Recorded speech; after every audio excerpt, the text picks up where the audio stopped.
Assalamualaikum. La ilaha illallah. Muhammad Rasulullah. Allah berkuasa. Makhluk langsung tak berkuasa. Meh makan ikan meh. Sekarang kita berada di kolam Cik Tangga. Okey. Ni ikan kita. Ikan patin. Ikan lampam. Nampak 100% pelet kita bagi dia orang makan. Ni.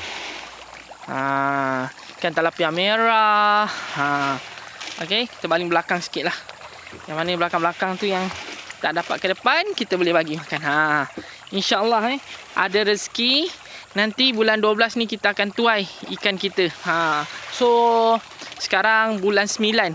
So lagi berapa bulan? 9, 10, 11, 12. 3 bulan lagi. Okay.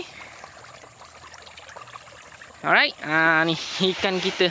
Alhamdulillah, syukur nikmat. InsyaAllah ada rezeki kita akan buat sangkar nanti.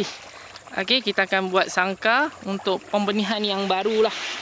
Okey. Alright.